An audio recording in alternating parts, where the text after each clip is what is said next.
Hello everyone, my name is Nidhi Verma और आपके NEET के एग्जामिनेशन में अब सब मिला के सिर्फ 30 दिन बचे रह गए। इस 30 दिन के अंदर आप जितना कर सकते हैं, जितना भी आप कर सकते हैं, आपको उतना करना पड़ेगा, जितना आप कर सकते हैं। मैं आपको पूरा प्लान लेकर के आई हूं कि किस तरीके से आप 450 प्लस मार्क्स तक जा सकते हैं। क्वेश्चन आएगा बहुत बच्चों के मन में।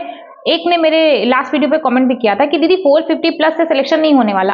Understand and I know very well कि 450 मार्क्स से आपका सिलेक्शन नहीं होने वाला है, लेकिन एटलीस्ट कुछ नंबर ला करके अगर आप में ये कॉन्फिडेंस आता है कि नहीं मैं कुछ कर सकता हूँ लास्ट मोमेंट पे। देखो एक्चुअल खेल क्या होता है ना कि अगर आपने साल भर भी नहीं पढ़ाई किया, लेकिन अगर लास्ट के 1-2 महीने भी पढ़ करके आप अच्छे मार्क्स लेकर के आते हो, तो एटलीस्ट आप अपनी नजर में उठ जाओगे।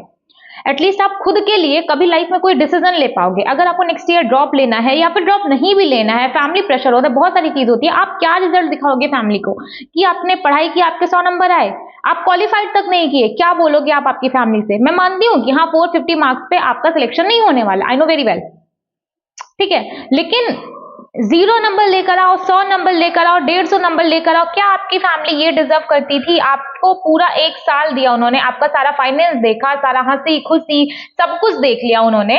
क्या वो ये भी डिजर्व नहीं करते कि आपका एक एटलीस्ट एक अच्छा स्कोर आप लेकर के आओ? और चलो फैमिली का भी नहीं सोचते, आप अपने बारे में स्टैंड लो ना, अपने बारे में सोचो। देखो अगर आपने अभी तक नहीं पढ़ा है या फिर कम, मैं ये मानती नहीं कि अभी तक किसी ने कुछ नहीं पढ़ा है, थोड़ा बहुत तो आप हर किसी ने स्टार्ट किया होगा। अगर आप कहीं पे भी आप अभी पे स्टैंड कर रहे होगे, जितना भी आपने पढ़ा है, क्या आपके मन में ये नहीं आया कि एटलीस्ट मेरे इतने मार्क्स आ जाए कि अगर मुझे नेक्स्ट ईयर का ड्रॉप लेना है तो मैं ड्रॉप ले लूं, ठीक है, या फिर एटलीस्ट मैं अपनी नजर में ना गिरूं, सब मिला के मैं अपनी नजर में ना गिरूं। तो अगर ऐसा कोई इरादा है आपका, आप मार्क्स लाना चाहते हो, आप पढ़ना चाहते हो, देखो अगर आपका बायो कंप्लीट है, आपको सिर्फ फिजिक्स और केमिस्ट्री में अगर आपको चाहिए कि आपके 100-120 मार्क्स आ जाए, तो मैंने उस पर वीडियो बनाया, जो last and second last video है वो सिर्फ फिजिक्स और केमिस्ट्री है कि अगर आपका बायो तैयार है, केमिस्ट्री तैयार है, फिजिक्स में प्रॉब्लम आ रही है, तो मैंने उसका भी पूरा वीडियो बनाया, वहां से जाके चेक कर लीजिए। केमिस्ट्री का भी सेम है कि अगर आपका बायो तैयार है, आप केमिस्ट्री में 100-120 लाना चाहते हो, तो आप वो वीडियो जाके देख लो। बट अगर आपको बायो में भी प्रॉब्लम आ रहा है, तो ये वीडियो आपके लिए परफेक्ट है, लिटरली परफेक्ट है। आगे वीडियो में हम लोग हर एक बात बताने वाले हैं कि आपको कौन से चैप्टर्स करने हैं, ठीक है, किस तरीके से पढ़ना है, किस तरीके से क्वेश्चन लगाना है, हर एक चीज, ठीक है, हर एक चीज करनी है आपको, ठीक है। ये रही यहां तक की बात। बाकी अब आप पे डिपेंड करेगा कि आपको पढ़ना है कि नहीं। एक बात मेरी समझिएगा कि वीडियो स्टार्ट करने से पहले मैं आपको बोलना चाहूंगी कि आप मेरा वीडियो देख रहे हो, आप किसी और का वीडियो देख रहे हो, टाइम मत वेस्ट करो, ठीक है। 30 दिन बचा है, 30 दिन बचा है, जितनी लंबी छलांग लगा सकते हो ना, उतनी लंबी छलांग लगाओ। एक दीवार इधर है, ठीक है, एक दीवार इधर है, ये मान लो ये एग्जामिनेशन का दिन है, ये आज का दिन है, ये मान लो आप अगर यहाँ पे खड़े हो तो आपको इसके पार जाना है, आपको इसके पार जाना है, ठीक है। अगर इतनी लंबी छलांग लगाने को तैयार हो तो आप आगे वीडियो कंटिन्यू करो, और नहीं भी तैयार हो फिर भी यार खुद से कमिट करो। आप गधे नहीं हो, मैंने लास्ट वीडियो में भी ये बात बोली थी, जो गधे होते हैं ना वो जानवर होते हैं, है ना, उनको गधा बोला गया है क्योंकि ठीक है वो है गधे। आप मेंटल लेवल पे जो लोग बोल रहे हैं उसकी बुद्धि कम है तो वो गधा है, भाई ऐसा कुछ नहीं होता। आप इंसान हो, आप इंसान ही रहोगे, है ना। तो पढ़ना स्टार्ट करो, अगर नहीं पढ़ रहे हो पढ़ना स्टार्ट करो, और अगर पढ़ रहे हो तो और अच्छे तरीके से पढ़ना स्टार्ट करो। आपके पास कोई काम नहीं होना चाहिए सोने खाने पढ़ने के अलावा। उठ रहे हो, खा रहे हो, पढ़ रहे हो, सो रहे हो, खत्म खत्म। 30 दिन इसी चीज के अलावा आपको कोई और काम नहीं करना है। देखो क्या है कि अगर आपके 100 मार्क्स भी आ रहे हैं तो इसको किस तरीके से 450 तक लेके जाना है ये मैं आज आपको बताने वाली हूँ। देखो हो सकता है कि आप 450 तक भी ना जाओ, हो सकता है कि आप 400 तक ही रह जाओ, ठीक है, हो सकता है 420 लेकर आओ, या फिर हो सकता है आपके 480 प्लस भी आ सकते हैं, ये भी तो हो सकता है ना। तो क्यों खुद को कम आंकना, क्यों खुद को कम आंकना, क्यों ये सोचना। देखो बहुत सारे ऐसे बच्चे हैं, देखो 1 साल पूरा कोर्स होता है नीट का, ठीक है, एक्चुअल 2 साल होता है बट तैयारी यूजुअली ड्रॉपर्स 1 साल करते हैं, 1 साल नीट का कोर्स होता है। जो लोग सेलेक्ट होंगे ना इस बार एमबीबीएस के लिए, जो लोग एमबीबीएस के लिए सेलेक्ट होंगे, मेरी लिख के ले लो, वो लोग सारे वो बच्चे होंगे जो 6-7-8 महीने तैयारी करके सिलेक्ट हो रहे हैं, ठीक है। कुछ ऐसे भी सिलेक्ट होंगे जो जनवरी से पढ़े हैं, उनका सिलेक्शन हो रहा है। तो खुद को कौन सी चीज है जो उनको सिलेक्शन तक लेके जा रही है? उनका खुद के ऊपर ट्रस्ट, उनका खुद के ऊपर बिलीव। तो इसकी इंपॉर्टेंस समझो कि अपने ऊपर बिलीव करना आपको कहां से कहां पहुंचा सकता है। ठीक है, अगर आपका आप पे भरोसा रहा तो आप फर्श से आप अर्श पे जा सकते हैं, और अगर आपको खुद पे भरोसा नहीं है तो आप कितनी भी ऊंचाई पे क्यों नहीं होंगे, आप जमीन पे आगे गिर जाएंगे। तो खुद पे भरोसा रखिए। ठीक है, अब हम लोग स्टार्ट करेंगे। पहले बायोलॉजी देखेंगे, फिर केमिस्ट्री देखेंगे, फिर हम लोग फिजिक्स देखेंगे। ठीक है, बाकी अगर आपको वीडियो अच्छा लगेगा तो प्लीज वीडियो को लाइक कर दीजिएगा और चैनल को सब्सक्राइब कर दीजिएगा। एंड देखो 450 प्लस मार्क्स अपना टारगेट है, तो हम लोग पहले क्या करेंगे कि पहले मार्क को ब्रेक डाउन करेंगे कि किस सब्जेक्ट में कितना मार्क्स लेकर के आना है। तो biology, chemistry and physics, bio में अपन स्कोर करेंगे 300 प्लस, और पहली बार मैंने अपने किसी वीडियो में बोला है कि 300 प्लस, अदरवाइज भाई मैं 340 प्लस के नीचे मैं मार्क्स समझती ही नहीं हूँ कि आप बायो अगर है आपका तो बायो में आपका 340 प्लस आना चाहिए। 300 समझ लीजिए मैंने बहुत कम लिखा है, तो बायो में अगर आप 300 से 320 भी चले गए ना भैया, तो आप तो समझ लो आपकी बल्ले बल्ले है। ठीक है, तो बायोलॉजी में 300 प्लस लाना है, केमिस्ट्री में 100 प्लस स्कोर करेंगे हम लोग, और फिजिक्स में 80 प्लस, सारे का चैप्टर है। ठीक है, अगर आपको ये चाहिए कि 80 प्लस क्यों, अब तो ये 480 प्लस हो गया, तो कहीं ना कहीं यहाँ ऊपर नीचे ये तो यहाँ मैनेज होगा ना, ये आप पे डिपेंड करेगा कि आपको फिजिक्स में कौन कौन से चैप्टर्स करने हैं, कौन कौन से चैप्टर्स नहीं करने। मैंने भी बोला, अगर आप देखो बायो में मैं क्या मान रही कि आपने बायो में अभी 1 यूनिट या 2 यूनिट पढ़ी है, पर जरूरी नहीं है, क्या पता आपने बायो में 3 यूनिट पढ़ रखी हो, क्या पता आपने 4 यूनिट पढ़ रखी हो, टोटल आपकी 10 यूनिट है बायो की, क्या पता आपने आधा पढ़ रखा हो। तो अगर आपने पढ़ रखा है तो फायदा आपका है, अगर आपने नहीं पढ़ रखा है तो जो मैं आपको बता रही हूँ आप उसको फॉलो करते रहिएगा। तो बायो में अगर 300 प्लस मार्क्स आ गए तो बहुत अच्छे हैं, बट अगर इसको आप थोड़ा बहुत खींच खांच के 320 तक लेके गए ना तो फिर तो पूछिए मत। Chemistry 100 plus, physics 80 plus. Bio में क्या क्या करना है, एनसीईआरटी पढ़ो। कैसे पढ़नी मैं आपको वापस से बता देती हूँ। मान लो ये कोई चैप्टर है, ये कोई पेज है, इसमें ये एक पैरा, ये टोटल आपको 3 पैराग्राफ दिख गए, तो जो ये पहला पैराग्राफ है इसमें जितनी भी चीजें लिखी गई है ना, सब यहीं इसके बगल स्पेस दिया होता है, इसमें लिख लीजिए, सब कुछ इसके बगल लिख लीजिए। मान लीजिए क्राइसोफाइट है तो उसके इधर बगल लिखिए कि क्राइसोफाइट में फोटोसिंथेटिक है, नॉन फोटोसिंथेटिक है, कहाँ पे उसका हैबिटेट क्या है, कौन सी उसमें खास बातें हैं जहां से एग्जाम में क्वेश्चन आते हैं, ये सारी चीजें लिखिए। अगर प्रोफेज फर्स्ट की बात हो रही है, ठीक है, तो उसके यहाँ पे जितनी भी 5 सब स्टेजेस हैं उसके बारे में यहाँ पे लिखिए कि लेप्टोटीन में क्या हो रहा है, जाइगोटीन में क्या हो रहा है, पैकेटीन में क्या हो रहा है, ठीक है, डेप्टोटीन डाइकाइनेसिस में क्या क्या हो रहा है, ये सारी चीजें बगल में लिखिए। ये होता है तरीका एनसीईआरटी पढ़ने का। और मेरा मानिए तो पहले एनसीईआरटी पढ़िए, जहां पे आपको दिक्कत आए वहां पे वन शॉट देख लीजिए। और एक और बात, अगर आप में से बहुत बच्चे ये बोलेंगे कि दीदी मुझे एनसीईआरटी समझ में नहीं आती, तो भैया नहीं समझ में आएगी। जो तरीका मैंने अभी आपको बताया, ये तरीका आपको फॉलो करना पड़ेगा। अगर आप ये सोच लो ना कि एनसीईआरटी रीड करने से एनसीईआरटी समझ में आ जाएगी, तो आज तक ना किसी को समझ में आई है, ना किसी को समझ में आने वाला है। आप पेन चलाओगे तभी आपको समझ में आएगा। तो कैसे, मैं आपको वापस से बता देती हूँ। मान लो ये एक पेज है, जैसे मान लो प्रोफेज सेकंड के बारे में आपको पढ़ना है। प्रोफेज सेकंड में 5 सब स्टेजेस लिखी गई हैं, आपको ही पता है। तो प्रोफेज सेकंड है, पूरा वो 5 सब स्टेजेस एक पेज में लिखी गई है, ठीक है, पूरा एक पेज में लिखा गया है। तो यहाँ पे एनसीईआरटी में थोड़ा खाली स्पेस होता है, ये पूरा एक पेज है, यहाँ पे लिखा गया होगा, ये थोड़ा खाली स्पेस होगा। ये जो खाली वाला स्पेस है, इसी खाली स्पेस में आपको हर एक 5 सब फेजेस के बारे में थोड़ा थोड़ा लिख लेना है। ठीक है, कहां पे रिकॉम्बिनेशन नोड्यूल बन रहा है, कहां पे क्रॉसिंग ओवर हो रहा है, कौन से सब स्टेज में, वो सारी चीजें आपको साइड साइड में लिख लेनी है। ये होता है तरीका पढ़ने का। बट कई टॉपिक्स ऐसे होंगे, जैसे मैं समझती हूँ, जैसे मॉलिक्यूलर बेसिस हो गया, ठीक है, मॉलिक्यूलर बेसिस चैप्टर हो गया, इवोल्यूशन में कहीं कहीं आप कंफ्यूज करोगे। तो ऐसे अगर कुछ चैप्टर्स हैं जहां पे आपको थोड़ा चीजें नहीं समझ में आ रही है, तो आप उसके लिए वन शॉट लगा लो। ठीक है, अब देखो 32 चैप्टर है, क्लास 11, क्लास 12, क्लास 11 में 19 है, क्लास 12 में 13 चैप्टर है, खत्म बात।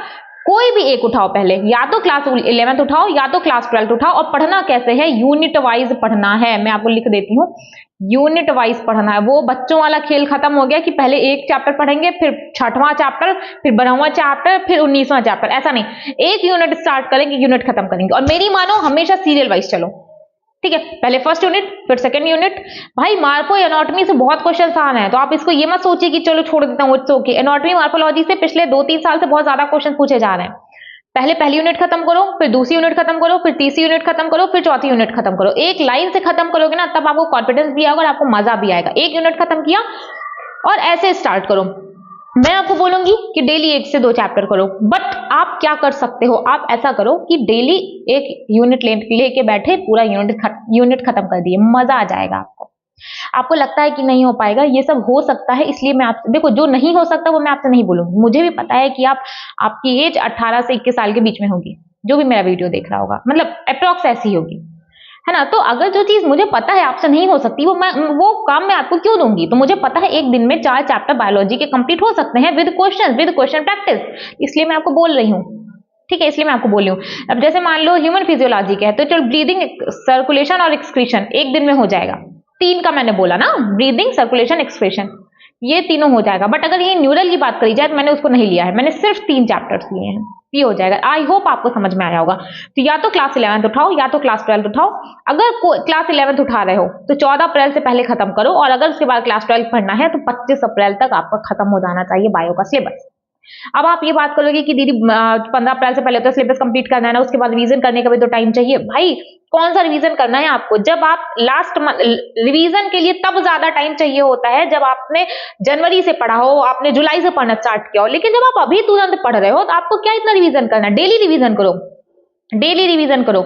मेरे पास ऐसा कोई प्लान नहीं है भाई, कोई ऐसा प्लान नहीं है जो मैं आपको 15 दिन के अंदर पूरे 32, मैंने बोल तो दी कि एक दिन में 1 यूनिट कंप्लीट कर लो, मैं कर सकती हूँ, इसलिए मैंने बोल दिया। अब मैंने आपको बोल दिया एक दिन में 1 यूनिट कंप्लीट कर लो, जब आप नहीं कंप्लीट कर पाओगे तो मैं आपसे ऐसा काम क्यों बोलूं। अगर 32 चैप्टर है, मुझे लगता है कि आप 25 अप्रैल तक खत्म कर ले जाओगे, जो कि प्रैक्टिकली पॉसिबल है विद केमिस्ट्री एंड फिजिक्स, इसलिए मैंने आपको बोल दिया कि 25 अप्रैल तक खत्म करो। यहाँ पे मैंने कोई भी ऐसे रैंडम डेट नहीं लिख दी है भाई, सोचा समझा है, तब जाकर के मैंने यहाँ पे ये 2 डेट्स दी हैं। अभी आगे जब आप फिजिक्स और केमिस्ट्री देखोगे तब आप रिलेट कर पाओगे। डेली 100 MCQ प्रैक्टिस करना है, जान जाए 100 MCQ करना ही करना है, ठीक है। एनसीईआरटी रीडिंग सबसे ज्यादा इंपॉर्टेंट है, एनसीईआरटी रीड करना, जहां पे दिक्कत आए तब जाके वन शॉट देखना। ये नहीं कि पहले मजे के चक्कर में पहले वन शॉट देख लेते हैं। आजकल एक नया ट्रेंडिंग में चला है कि रिवीजन करना है तो वन शॉट देख लेते हैं। भाई वो सिर्फ आपको टेम्पररी सेटिस्फैक्शन देगा, आपको मजा आएगा कि हाँ चलो समझ में आ रहा है, लेकिन ऐसा नहीं होता है। मेरे फोन का ब्राइटनेस बंद होता जा रहा है, ठीक है, तो ऐसा नहीं होता है, आपको इतना समझना पड़ेगा। नेक्स्ट केमिस्ट्री की अगर बात करी जाए तो केमिस्ट्री में जो वन शॉट है, आपको वन शॉट लगाना होगा। यहाँ पे मैंने टोटल 9 चैप्टर, 9 मैंने 10 लिखे थे आई थिंक, चलो ठीक है 9 चैप्टर का नाम लिखा है, 9 ये 10 है ना, तो टोटल मैंने 9 चैप्टर का नाम लिखा है। देख लीजिए, periodic table, chemical bonding, DNF, coordination, ये मैंने चारों इनऑर्गेनिक का लिया है, ठीक है, ये मैंने चारों इनऑर्गेनिक का लिया है और बहुत जल्दी जल्दी फटाफट से खत्म होगा। कुछ बच्चे बोलेंगे कि दीदी मुझे कोऑर्डिनेशन टफ लगता है, तो भाई अगर मेरे को दीदी बोल दिया ना, तो अब मेरे कहने पे एक बार कोऑर्डिनेशन पढ़ के देखो। 3 सवाल आएगा, कम से कम 3 क्वेश्चन आएगा, और गारंटीड है अगर आपने कोऑर्डिनेशन, 5-6 घंटे का लेक्चर होगा, किसी भी आप मास्टर का देख लेना यूट्यूब पे, अगर आपने कोऑर्डिनेशन अगर 5-6 घंटे लगा के पढ़ लिए ना, तो आपके वो 3 सवाल गलत ही नहीं हो सकते, गारंटीड आपके 3 क्वेश्चन गलत नहीं हो सकते। अगर मैं इतना श्योरिटी के साथ आपको कोई बात बता रही हूँ, दैट मीन्स उस बात में दम है, ठीक है। सेम कोऑर्डिनेशन, सेम इलेक्ट्रोकेमिस्ट्री, दोनों चीजें सेम एक जैसी हैं। नहीं पढ़ने का मन करता, मैं समझती हूँ, बहुत सारे बच्चों को दोनों चैप्टर से बहुत तगड़ा वाला फोबिया है, लेकिन अगर पढ़ लिया क्वेश्चन गलत नहीं होने वाला। Periodic, chemical, DNF, coordination. Organic में सिर्फ 2 लिया है, जीओसी एंड आईयूपीएसी। फिजिकल में मोल, इक्विलिब्रियम, रिडॉक्स, थर्मो या इलेक्ट्रो में से कोई एक कर लो, दोनों कर लो तो वेल एंड गुड, बट कोई भी एक तो करना पड़ेगा। अब एक और बात, कुछ बच्चे बोलेंगे कि दीदी मुझे अब फिजिकल नहीं पसंद है, मुझे इनऑर्गेनिक नहीं पसंद है, तो आप कोई भी 2 पार्ट लेके चलो, ठीक है, चाहे इनऑर्गेनिक ऑर्गेनिक लेके चलो, चाहे फिजिकल ऑर्गेनिक लेके चलो, चाहे फिजिकल इनऑर्गेनिक, कोई भी 2 पार्ट जो कि आपको पसंद है। थर्ड आप छोड़ सकते हो, ठीक है, तीसरा आप छोड़ सकते हो। टोटल अपना टारगेट है कि अपन को 25 से 27 क्वेश्चन तक सही करना है किसी भी हालत में, तो कोई भी 2 लेके चल सकते हो। आप देखो इनऑर्गेनिक का कैसे करनी है, वन शॉट लगाना है, डेली रिवीजन बायो की तरीके से पढ़ना पड़ेगा आपको, पीवाईक्यू कंपलसरी है। क्या वन शॉट करो, डेली रिवीजन करो, जैसे बायो पढ़ते हो ना, तो सुबह जब उठो 1 घंटा कुछ नहीं, बिस्तर पे पड़े हैं, 1 घंटे आपने इनऑर्गेनिक पढ़ लिया। पढ़ना क्या है, पीरियोडिक टेबल देख लो खोल के, उसके एक्सेप्शंस देख लो, केमिकल बॉन्डिंग देख लो, उसके एप्लीकेशंस देख लो, कहाँ पे क्या ज्यादा है, कौन सा ऑर्डर चल रहा है। तो सेम चीज आपको एज लाइक बायो, आपको इनऑर्गेनिक केमिस्ट्री पढ़नी है। ऑर्गेनिक केमिस्ट्री में क्या, वन शॉट लगाया। ऑर्गेनिक में मैंने चैप्टर से कहाँ कितने लिए हैं, जीओसी लिया और आईयूपीएसी लिया है। जीओसी मान के चलो 5-6 घंटे में आपका जीओसी खत्म हो जाएगा, और अगर आईयूपीएसी की बात करें तो 1-2 घंटे में आपका, 2-3 घंटा मान लो, 2 से 3 घंटे में आपका आईयूपीएसी खत्म हो जाएगा, ठीक है। और इसके बाद अगर फिजिकल केमिस्ट्री की बात करी जाए तो वन शॉट, रिवीजन और क्लासरूम क्वेश्चन मस्ट है, क्लासरूम क्वेश्चन मत छोड़िएगा। फिजिकल केमिस्ट्री हो या फिजिक्स हो, क्लासरूम क्वेश्चन बहुत ज्यादा इंपॉर्टेंट है, क्लासरूम क्वेश्चन मत छोड़िएगा।